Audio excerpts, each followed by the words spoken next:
Welcome to Let's Talk Literature. I'm Em, And I'm Will. and we're two book lovers who wanted to combine our passions for reading and gossiping and share it with the world. Whether you're looking for a new book to pick up or a new book friend, you come to the right place. So grab a coffee Or a little wine, and let's talk literature. I don't know if you've noticed, but I'm going hands-free today. Oh, I should, considering how my audio has been sounding the past 2 weeks. Hey, that's okay. I'm not going to move this hand. Or at least try not to move this hand all day. How are you? I'm good. A little stressed, but good. I get to work from home this week, which is nice. But the training software that I was supposed to be doing this week didn't start working until like 2 hours ago. So now we're like a day and a half behind. So that's not fun.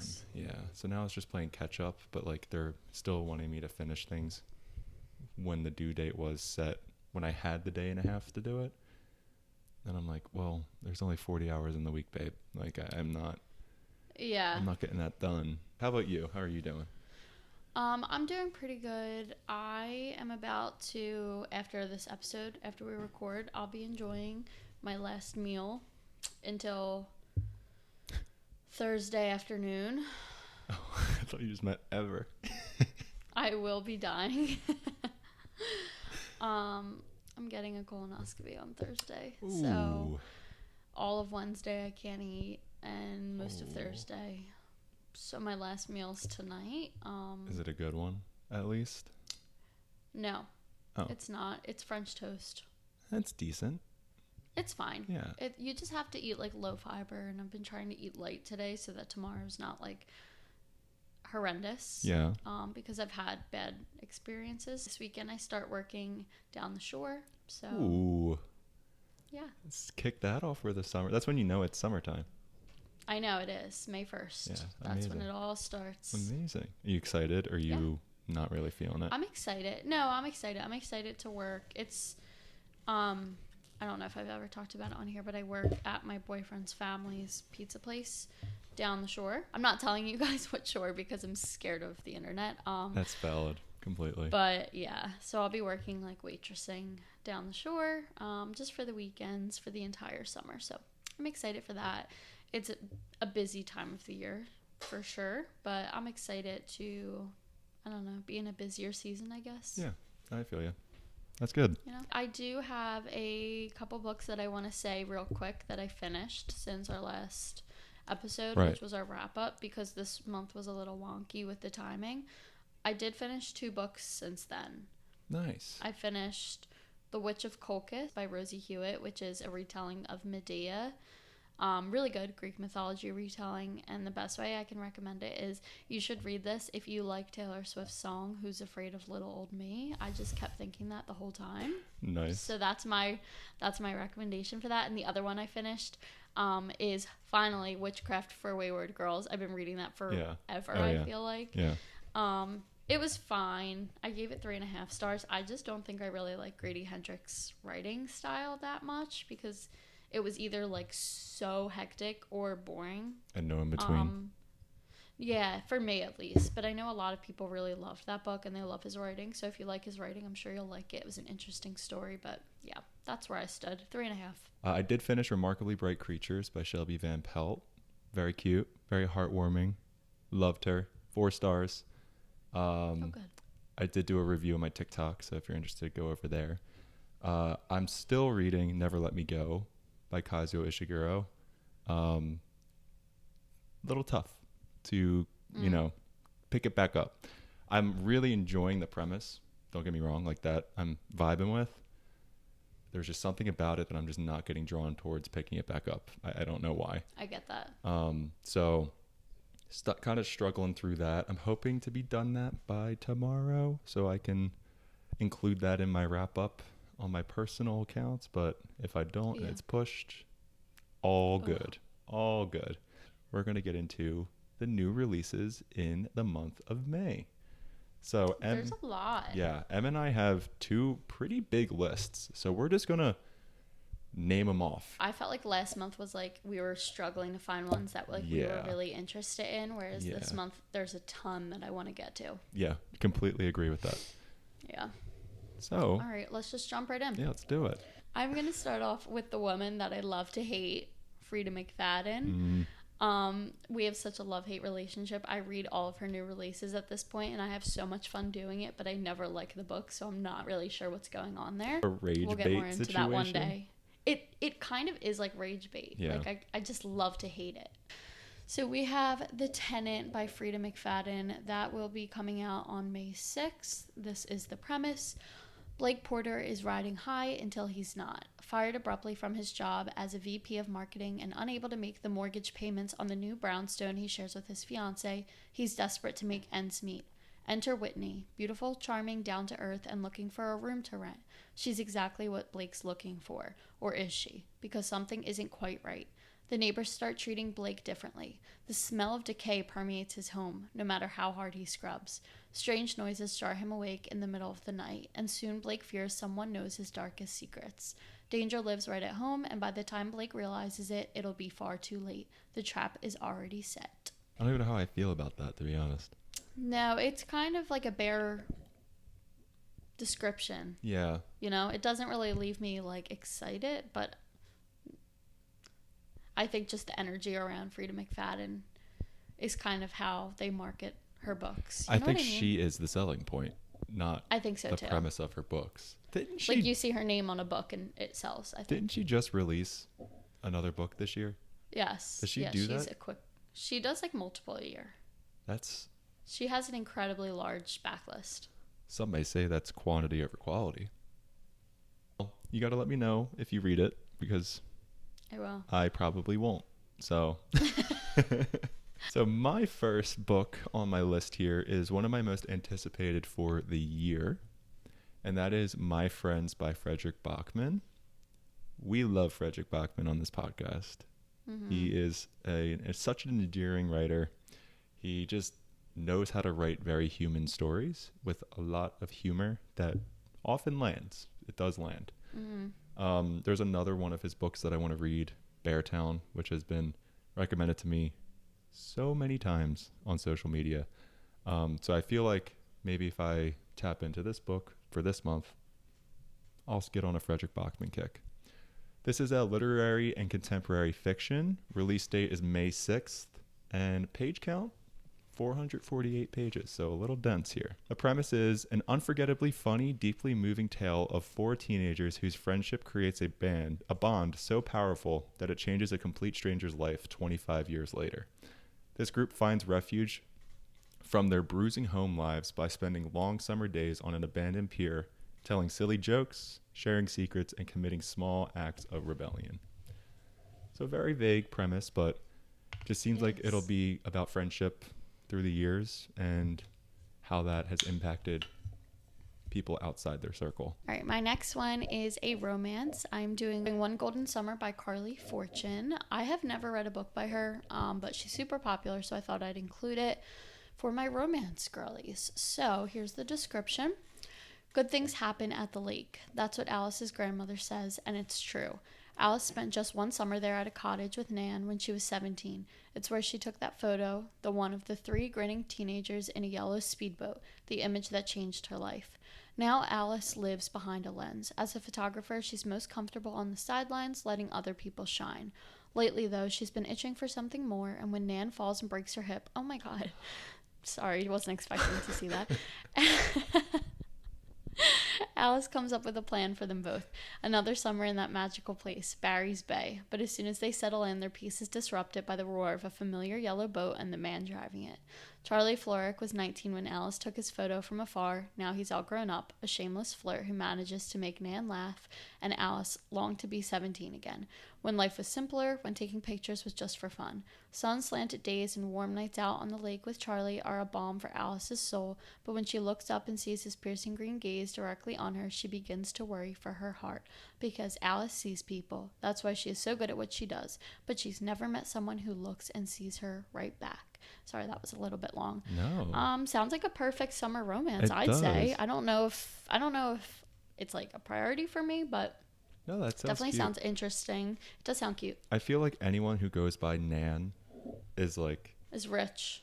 Well, that and also just like the sweetest soul. I don't know. Yeah. I just feel like Nan. that's just kind of what I get from that. Hi, Nan. Hi, Nan. My Nan. You may call me Nan. Exactly. In that type of tone as well. You can call me Nan. Exactly. You may call me Nan. This Nan here is going to read his next book on his list. And that Good, is Nan. Never Flinch by Stephen King. This is a horror/crime genre book releasing on May 27th, so the end of the month. And this one is also 448 pages, exactly as My Friends, which is crazy. Weird. Very much a coincidence. So the premise here, this centers on two intertwined stories. One involves Detective Izzy Janes, who, with the help of Holly Gibney, investigates a killer threatening to retaliate for the wrongful death of an innocent man. The other story follows Kate McKay, a feminist activist who is targeted by a violent stalker, and Holly is hired as her bodyguard. So this book includes characters from King's Holly universe, which is a few books at this point. It is in the world, but I read up on it, and you don't have to have read the other books, but they strongly recommend you do for context of the Holly character. So Gotcha. it's like an anthology almost in this world. I'm curious because one, Stephen King is not really the greatest at writing female characters. That's what I was just gonna say. So the fact that one of the storylines is revolving around a feminist activist, I'd be curious to see how he actually does with that, you know? Yeah. But I do want to read some more Stephen King. I just don't know where I want to start. And I don't think this will be the book to start with because it seems like it's deep into a universe that I don't know anything about yet. So what were you going to say? I've heard the one, I forget what the actual date is, and I probably should know that, but the one that's a date and it's JFK. Oh, murder. Yes. I heard that. I've heard that that's fantastic. So maybe start there. I feel like you'd like that. Yeah. That's also, I heard it's very long and dense. It is. It's huge. Yeah. It's a huge book. So daunting, but I have to stop being afraid of starting long books because I always go and gravitate towards like the 300, 350 page books where it's like you read two of them, you're reading one of the other book. And I always saw that as lost time, but like quality over quantity. There you go. There you go. All right, my next one is one I'm probably most excited for because it's by one of my favorite authors. This is The Night and the Moth by Rachel Gillig, and it's a romantasy. She is the author of the One Dark Window series, which I devoured. So good. So I'm really excited for this one. This one releases on May 20th. Sybil Delling has spent 9 years dreaming of having no dreams at all. Like the other foundling girls who traded a decade of service for a home in the great cathedral, Sybil is a diviner. In her dreams, she receives visions from 6 unearthly figures known as omens. From them, she can predict terrible things before they occur, and lords and common folk alike travel across the kingdom of Trom's windswept moors to learn their futures by her dreams. Just as she and her sister, diviners, near the end of their service, a mysterious knight arrives at the cathedral. Rude, heretical, and devilishly handsome, the knight Roderick, I don't like that name, has no respect for Sybil's visions. But when Sybil's fellow diviners begin to vanish one by one, she has no choice but to seek his help in finding them. For the world outside the cathedral's cloister is wrought with peril. Only the gods have the answers she is seeking, and as much as she'd rather avoid Roderick's dark eyes and sharp tongue, only a heretic can defeat a god. Anytime I hear the name Roderick, I think of Diary of a Wimpy Kid. Diary of a Wimpy Kid, me too. I think of Loaded Diaper. Yeah. The premise itself sounds fantastic. Yeah. I love the way that she writes. Her books are fantastic. If you haven't read One Dark Window and you're listening to this and you're looking to get into romantasy, this is your sign to do so because it's tremendous. All right, my next book on my list is not a personal, like, wanting to read it, but I know a lot of people like this world and like this series. It is The Survivor Wants to Die at the End by Adam Silvera. This is a young adult LGBTQ plus romance book, I believe. Its release date is May 6th, so very soon. Page count, 720 pages. Dense. Dense. This is the third installment of They Both Die at the End universe. This explores the complex themes of life, death, and the power of human connection in a world where everyone is notified of their end day by the company Deathcast. The story centers on two young men, Paz Dario and Alana Rosa, who find themselves unexpectedly intertwined in a world where their destinies are linked despite their contrasting attitudes towards death. Now, when I say the first book in that series, They Both Die at the End, is on my shelf. I read half of it and I DNF'd it. So that world is not for me. I think the premise is really cool, but I kind of got a little bored of it halfway through and then I ditched it. So we'll definitely not be reading that anytime soon, but I wanted to let you know, that it's available next month. Right, my next one is going to be a literary fiction. This is The Emperor of Gladness by Ocean Vuong. This is coming out on May 13th. This is one late summer evening in the post-industrial town of East Gladness, Connecticut. 19-year-old Hai stands on the edge of a bridge in pelting rain, ready to jump, when he hears someone shout across the river. The voice belongs to Grazina, an elderly widow succumbing to dementia who convinces him to take another path. Bereft and out of options, he quickly becomes her caretaker. Over the course of the year, the unlikely pair develops a life-altering bond, one built on empathy, spiritual reckoning, and heartbreak, with the power to transform Hai's relationship to himself, his family, and a community on the brink. Ooh, that sounds interesting, right? Very sad. It sounds incredibly heartbreaking. Is right up my alley. So yeah, I think you would like that one. I know. I thought that when I put that on there. Oh, you know me. I love a lit fic. My next one on my list is The Missing Half by Ashley Flowers with Alex Keister. This is a true crime thriller novel, which is set to release on May 6th.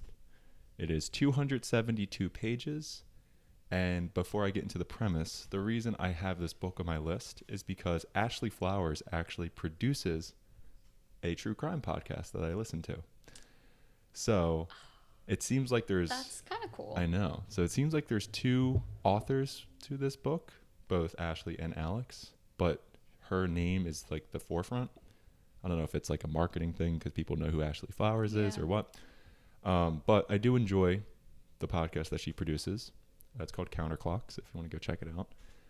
What is it called? Counterclocks. I did mention it, I think, in like episode 1 or 2 that I listened to it. So at its core, the story follows two women, Nick Monroe and Jenna Connor, whose sisters disappeared within weeks of each other in 2012.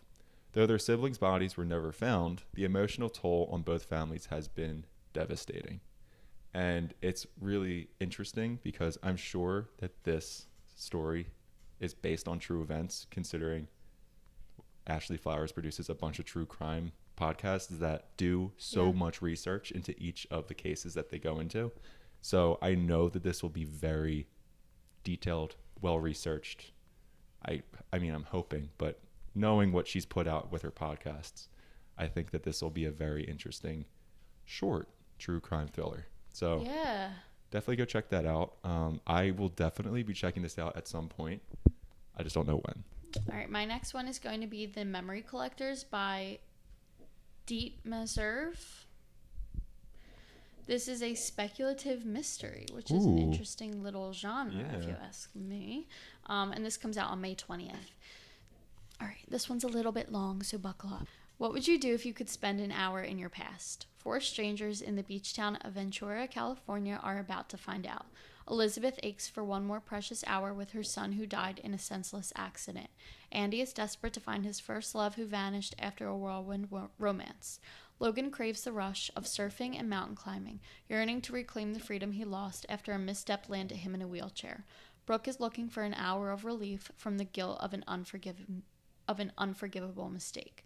Enter Aeon Expeditions, the groundbreaking time travel invention of Mark Saunders, which allows some lucky clients the chance to spend an hour in their past. Even though Aeon's technology ensures time travel can't alter the future, all four clients, including Mark's ex-wife Elizabeth, yearn to revisit the hour that changed their lives forever.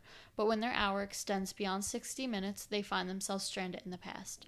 As their paths intertwine unexpectedly, they unearth shocking secrets hidden in the shadows of their shared history.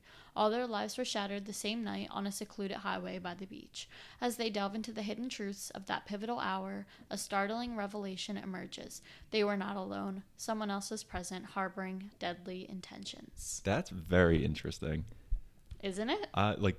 The idea of just being stuck in the past, and then I know, I isn't don't it? know. Like it's like gut churning. I know. Almost. Oh, I like that a lot. Yeah. That warranted a long description, because now It sure it did. makes It me was want worth more. every single word. I know. I love that. And that's what you said. What, speculative mystery? Yes, at the end it says this. I didn't read it, but it's a heart-wrenching, genre-bending novel, brimming with hope, grief, and second chances. Love a genre-jumping novel when it's done Yep. right. The next book on my list is actually, while going through making this list, has become probably my most I want to read this book, just based off of all the premises and early reviews that I saw on it. It's called Immaculate Conception by Ling Ling Huang. The genre is gothic fiction and horror, but from the premise, it sounds a little dystopian as well. You'll see. This is releasing on May 13th. The page count is 304 pages. And here's the premise. Erica meets Matilda in art school and is instantly drawn to her. Matilda makes art that feels truly original, and Erica, trying to prove herself in this fiercely competitive world, pours everything into their friendship. But when Matilda's fame and success cause her to begin drifting away, Erica becomes desperate to keep her close. Enter scaffold. Purported, which is a word that I just learned, purported to enhance empathy. This cutting-edge technology could allow Erica to inhabit Matilda's mind and access her memories, artistic inspirations, and deep-seated trauma. Undergoing this procedure would link Erica and Matilda forever, but at what cost? Blisteringly smart, thought-provoking, and shocking, Immaculate Conception offers us a portrait of close friendship, achingly tender and twisted, that captures the tenuous line between love and possession that will haunt you long after you turn the final page. Just that description haunted me. Yeah. I know nothing about this, scared. and this just made me feel like it's a Black Mirror episode. Yes. And I wanted to just be like, I want it right Sold. now. I want it. All right, my next one is going to be Main Characters by Hannah Ornstein, and this is a literary fiction. I love the cover of this one so much. I actually got sent this as an ARC on NetGalley, and it's just been sitting there, so maybe I should read it before the 13th. Yeah. We'll see. This is... Where am I? Okay. Every summer, Vivian Levy and Lucy Webster spend a month with their father at his lake house separately. Raised in New York City, Vivian is an ambitious sommelier with a secret that could derail her future. Lucy grew up in a tiny Maine town where she now teaches high school English while watching her marriage unravel. They've never met. While Lucy envied her half-sister from afar, their father kept Vivian in the dark. When Vivian arrives at the lake to spread his ashes and sell his cabin, she's shocked to find Lucy there awaiting his return. In an ideal world, they'd help each other through this grief. Instead, forced to spend the summer together, they fight through a storm of suspicion and hostility to untangle the messy truth about their parents' pasts. While Lucy is desperate to hold on to the house, Vivian is scrambling after a betrayal. After 30 years apart, is it too late for them to be a family? For fans of Carly Fortune and Ellen Hildebrand, this sister story set on a lush lake brims with the undeniable heart, depth, charm, and humor that have endeared Hannah Ornstein to legions of fans. Haven't you read a Hildebrand book before? Or no? I don't think I have. That I don't name think sounds, so. That name sounds familiar. She's very popular. Any literary fiction, I'm willing to try. Yeah, same. I've learned. Speaking of, we have a nice contemporary fiction coming up on my list right now. It's a contemporary fiction and also a coming-of-age story. It is called What Will People Think by Sarah Hamden. Release date is May 20th. Page count 336 pages. The premise is Mia's secret comedy career, forbidden office crush, and a long-guarded family secret take center stage, threatening her newfound confidence and her one shot at fame in this hilarious, heartfelt coming-of-age story. Equal parts funny and tender, What Will People Think is a heart-bursting exploration of what it means to discover and embrace the hidden parts of yourself and how love in all forms can make you whole. Aww. Yeah, it sounds really I like that. adorable. And it's also, I Sounds read into sweet. it a little bit. It's also very much centered on identity and also kind of juggling the balance of your cultural roots versus who you're becoming in your adulthood. And I just think it's very very interesting. I think it's a very deep, relatable kind of story. So I definitely want to check that out as well. Yeah, that sounds interesting. My next book is a thriller. This is Tell Them You Lied by Laura Leffler, and this is kind of advertised as being perfect for fans of Bunny by Mona Awad, which is Ooh. very trendy, popular. Yeah. Anne had never met anyone like Willow. Entering art school with lofty ideas, this is the second book we have about art school. Oh, wow. Riddle me that. Riddle me that. Riddle me that. This is the second book about art school that's come across my desk today. I love that saying. I know, me too. Okay. Let me restart. Anne had never met anyone like Willow. Entering art school with lofty ideas about art and her role in it, Anna was wholly unprepared for someone as mysterious, moody, and cool as Willow. Here was Anna's muse and collaborator, all in one, ready to bring her in on art's greatest secrets. Now, 5 years later, Anna is weary. Where art school was boundless creativity and collaboration, the New York art scene is all about survival. Worse, Willow's true nature as a muse only to herself has become nakedly apparent, as has her cruelty. So the mugging Anna has staged for Willow this morning, it's supposed to send Willow running back to her true friend. The knife is supposed to be a mirror in which this artist can finally see the monster she's become. It's supposed to give Anna her power back. But this morning isn't just any Tuesday. It's September 11, 2001. And as the city reels... What? Did you expect that? No. I was about to say... After that last paragraph, that whirlwind of a paragraph. I was about to say I love a book set in New York City. I feel like I'm like doing a performance right now. Like slam poetry. Wow.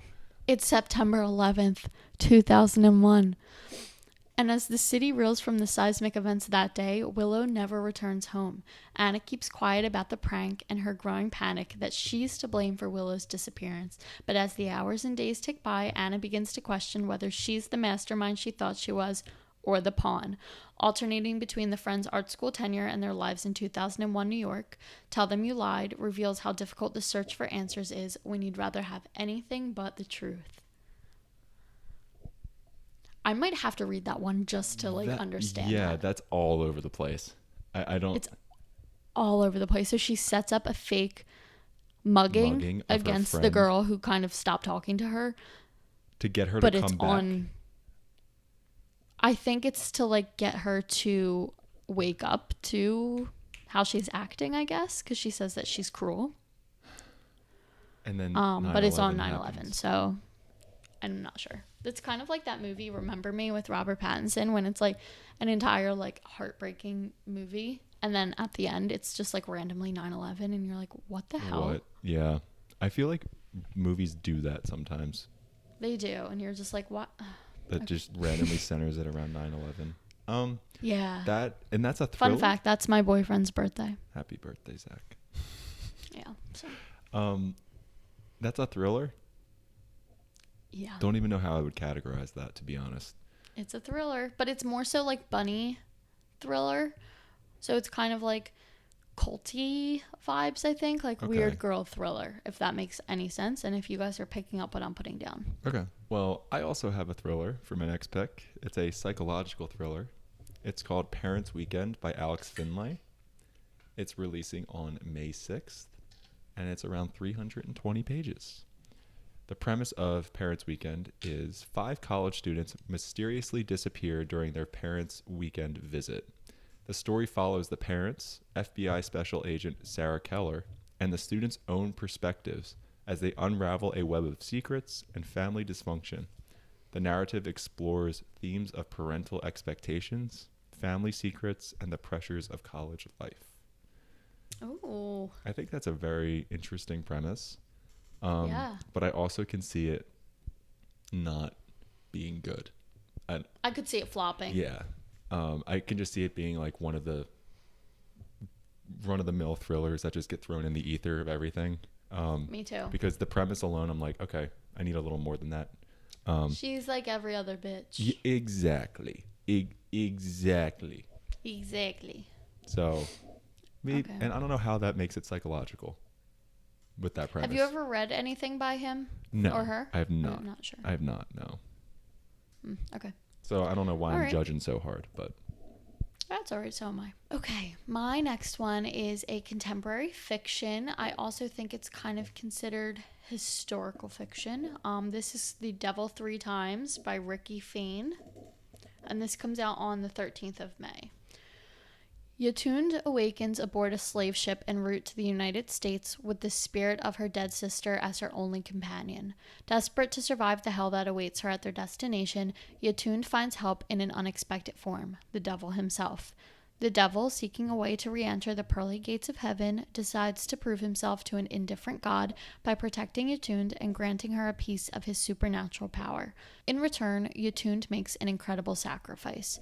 Their bargain extends far beyond Yatund's mortal lifespan. Over the next 175 years, the devil visits Yatund's descendants in their darkest hours of need. The devil offers each of them his own version of salvation, all the while wondering, can he save himself too? Interesting. So I don't know, pretty Addie LaRue interesting, vibes from that. right? Like with the devil. Yeah. I also like that the devil is being kind of humanized. Yeah. I'm very intrigued to see how that plays out. So I think I'll definitely pick this one up. That seems like it's a very epic scope. So I wonder Yes, agreed. how they're going to narrow that down into whatever the point of the book is. Me you too. know? Me too. I wonder if that's a long book. That seems like it's going to be a long book. Let me look it up. 416 pages. Okay, not too bad. It's funny that you also just did historical fiction because my next one is a historical fiction that blends with time travel. So kind of the same-ish vibe. You did a time travel book earlier too, so we're kind of on the same page with that.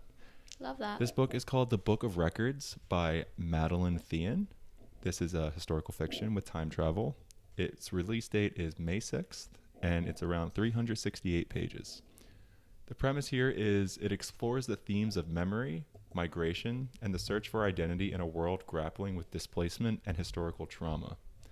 The novel follows Lena and her father as they find refuge in the sea, which is a mysterious enclave where time and space are fluid, and the boundaries between the past, the present, and the future blur.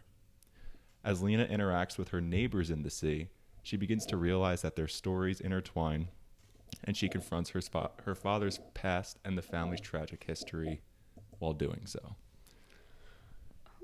Yeah, very vague. Very vague, but like it is. I think it needs to be vague. Yeah, it seems that way. But it does give you a sense of intrigue. It that does, like absolutely. that kind of same space of like where time doesn't exist really gives me the vibes of Piranesi, which I absolutely love. Just like the idea of being in a space that like, I don't know. Just if you read Piranesi, you'll know what I'm talking I get about. what you're saying. All right, my next one is going to be The Bombshell by Darrow Farr. I'm not sure the genre, so just stick with me for a moment. This is coming out on May 27th, okay? This is going to be a lot, so sit tight. I'm ready. Corsica, 1993. As the sun-drenched Mediterranean summer heads into full swing, beautiful and brash 17-year-old Séverine Guimard is counting down the days until graduation, dreaming of stardom while smoking cigarettes and seducing boys in her class to pass the time. The pampered French-American daughter of a politician, Séverine knows she's destined for bigger things. That is, until one night, Séverine is snatched off her bike by a militant trio fighting for Corsican independence and held for a large ransom. When the men fumble negotiating her release, the four become unlikely housemates deep in the island's remote interior.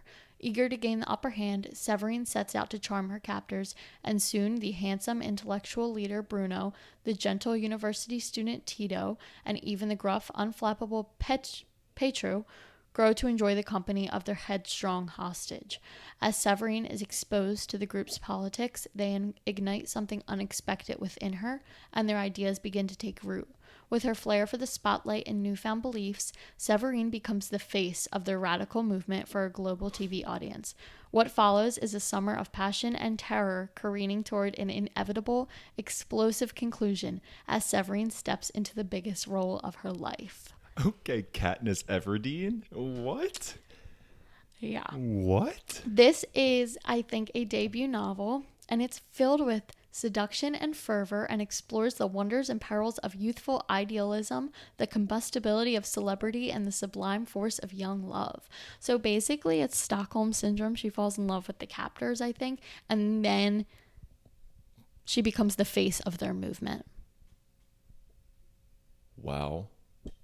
Wow. How do people come up with like premises? I will be like reading this? that. That sounds like something. That sounds crazy. Let me know what genre that is, because I'm not too sure. It said literary fiction, I guess. There's more to it than that. There's a lot more to it, so there's that. I hope my last book here doesn't, suck compared to that. But Sorry, I stole the show. but this last one is from a very well-known author. This is The Man Made of Smoke by Alex North. Alex North is also the author of The Whisper Man and several other crime thriller genre books. This is a psychological thriller. The release date is May 13th, and it's a 320-page book. The premise here is a child's encounter with a serial killer in his youth haunts him decades later, leading him to investigate his father's suspicious death and a string of new murders. So it just seems like a nice little true crime through the decades kind of deal. Yeah. Almost like a God of the Woods type thing. Yeah. Did you? I've not read The Whisper Man, if you were going to ask that. That was my question. I have not read anything from Alex North. I do want to read it, though, because I've heard it's incredible. And I also heard that it's really, like, terrifying. Ooh. Which I do love. If a thriller scares me because it's, like, real, like it feels real, like it can happen, I'm gonna eat that up. And I do love a psychological thriller, so maybe I'll read The Whisper Man first and then this, but I have been recommended The Whisper Man many times, so I'm sure this is going to be just as good. All right, my next one is actually also a horror-ish. It's kind of sci-fi, I think, but it doesn't sound sci-fi to me. That's just how it was promoted, I guess. This is The Starving Saints by Caitlin Starling, and this comes out on the 20th of May. I'm also sorry that my descriptions this episode were like 8 hours long and yours were quick and brief. I'm gonna try to find better ones next time. Okay, It is all good. Sorry, everybody. Okay. Amar Castle has been under siege for 6 months. Food is running low, and there has been no sign of rescue. But just as the survivors consider deliberately thinning their number, the castle stores are replenished. The sick are healed, and the divine figures of the Constant Lady and her saints have arrived. Despite the barricaded gates offering succor in return for adoration. I don't know what that word means. Soon the entire castle is under the sway of their saviors, partaking in intoxicating feasts of terrible origin. The war hero, Sir Voyne, gives her allegiance to the Constant Lady. Foyson, a disorganized, paranoid nun-turned-sorceress, races to unravel the mystery of these new visitors and exonerate her experiments as their source. And in the bowels of the castle, a serving girl, Trilla, is torn between her thirst for a secret vengeance against Voyne and the desperate need to escape from the horrors that are unfolding within Amar's walls. As the castle descends into madness, forgetting the massed army beyond its walls in favor of hedonistic ecstasy, these 3 women are the only ones to still see their situation for what it is, but they are not immune from the temptations of the castle's new masters, or each other, and their shifting alliances and entangled pasts bring violence to the surface. To save the castle and themselves, they will take a reimagining of who they are and a reorganization of the very world itself. That sounds a little fantasy. Deep breath. No? That's what I thought too. It's considered sci-fi horror. There were a couple genres that I was looking up with these books here too that I didn't agree with the genre that it was placed in. Yeah, I'm like, I don't know if I'd say that, but Yeah. I guess you guys are the experts. People, like, I've called things literary fiction, and people are like, that's actually contemporary fiction. I know, and I'm like, what do you... Cry me a river. Like, you had nothing better to do with your time than comment. I know. Come on. Come on now. But very interesting. All right. What's your... Of your list, what is the top pick for you? The Night and the Moth by Rachel Gillig, because I know I love her writing. Yeah. But next to that, probably The Emperor of Gladness from Ocean Vuong. I'm just excited to get into their writing and see what it's like. Yeah. What about you? Mine is definitely My Friends by Frederick Bachman, but then also... Yeah, I thought so. Also, definitely Immaculate Conception, considering that it was... Yeah, that sounds fantastic. It just feels like a Black Mirror episode. And the new season just dropped, and I have to watch that still. So definitely once I start watching that, I'm going to be like, I want to read something like this. So I will probably pick that up. It feels a little bit similar to that. I watched the first 2 episodes. I'm trying to watch it so slow because they come out like once every 5 years. Yeah. So I've only watched 2 episodes, but it was really good. I'm excited. I'm excited. Do you have any books that are definitely on your May TBR, or are you just flying by the seat of your pants this month? I learned from last month and the month before that I had too robust of a TBR, like way too big of a TBR. And then I was mid-month and I would just go and grab a different book from my list. Yeah. So I felt like I don't even know, just straying from what I planned for the month. And I also didn't factor in my Libby holds, because once I get something from Libby, I'm going to want to read it right away because I'm going to lose it. Yeah. So I didn't factor that in. So this month, keeping it short, keeping it to books that I probably had in the past as well. But I have 3 books, and then I have the book club pick, which we'll do last. So I definitely have a couple repeats from previous months. So I'm going to just go through them pretty quick. I'll go one after the other. These I am sure I will definitely read this month.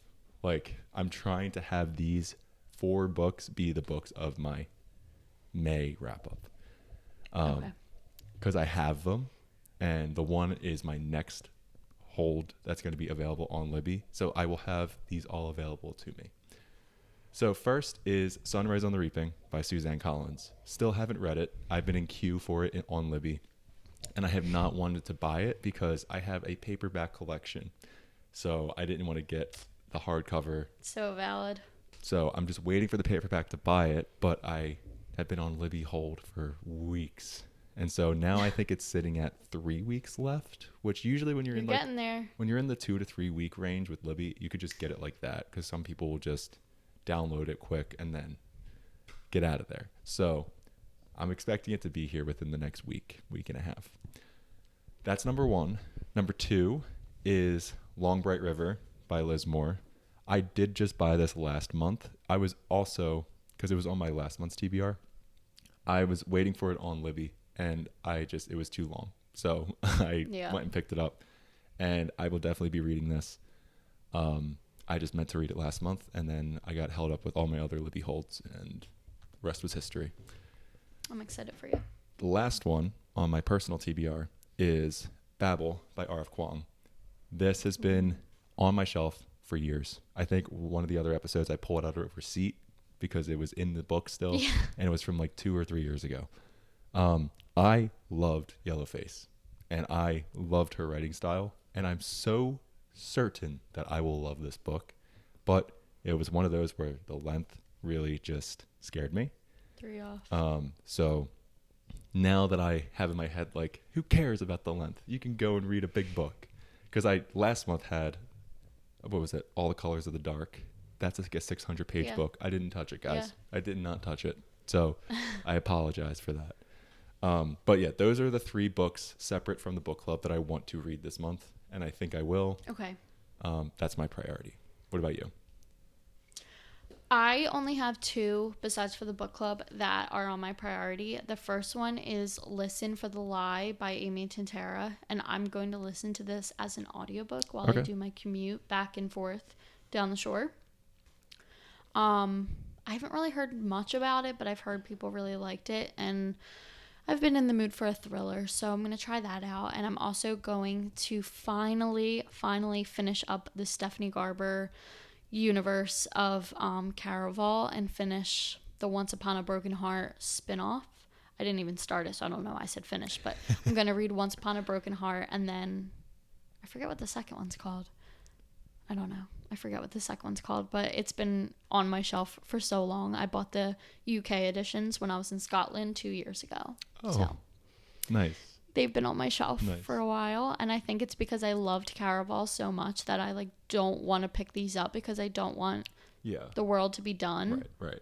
And the other one that we both have is our book club for the month of May, which I am cheating and I started already, even though it's not May yet, but I just got too excited. This is Great Big Beautiful Life by Emily Henry. I love the cover. I broke my book buying ban for this book. That's because crazy. It's not available. I couldn't get it anywhere. It's not available at the library. Like my library doesn't have it. Yeah. So I was like, what am I supposed to do? I bought it. I also couldn't get in Q on Libby either. Yeah, I'm like, what? So what am I supposed to do? I got it. So we're just gonna pretend that didn't happen. But I started it and I'm on page 50 and I really, really like it. So I'm nervous. It's my first Emily Henry, so I don't know what to expect. I feel like universally she's well liked as an author. Yeah. But I've been learning about myself that romance is not my cup of tea. So I'm really curious to see if this will change my mind. Or that one's not as heavy on the romance. This one? Yeah, it's more literary fiction with romance. Then I think I can vibe with that for sure. Yeah. Definitely vibe with that. All right. Well, I think that wraps up today. We had 18 or something books to recommend, so I hope you found at least one or two to add to your TBR. Yeah, thank you guys for joining us on your Friday. We always love spending time with you guys, and we are so appreciative of all the returning listeners and all the new listeners, and also all the new book clubbers. We really appreciate you guys joining us over there. It's amazing, and your support means the world to us, so thank you. Absolutely. And if you want to support us a little bit more, you can go ahead and give us a 5-star review over here. And make sure you guys follow us on social media. We have content being put out on Instagram, on TikTok, and on YouTube. So if YouTube is your platform to view these episodes, make sure you're subscribed. Make sure you're leaving us a comment about what you felt about the episode, as well as a comment over here on Spotify. Yeah, we've really been pushing out more content, so I hope you guys have been enjoying. Yeah, we've been doing pretty good. Yeah. All right, well, I guess that wraps it up for today. Thank you again, and we will see you guys next week for another episode of Let's Talk Literature. That was good. That was good. You can just put it on top of. Yeah, exactly. Bye. Bye.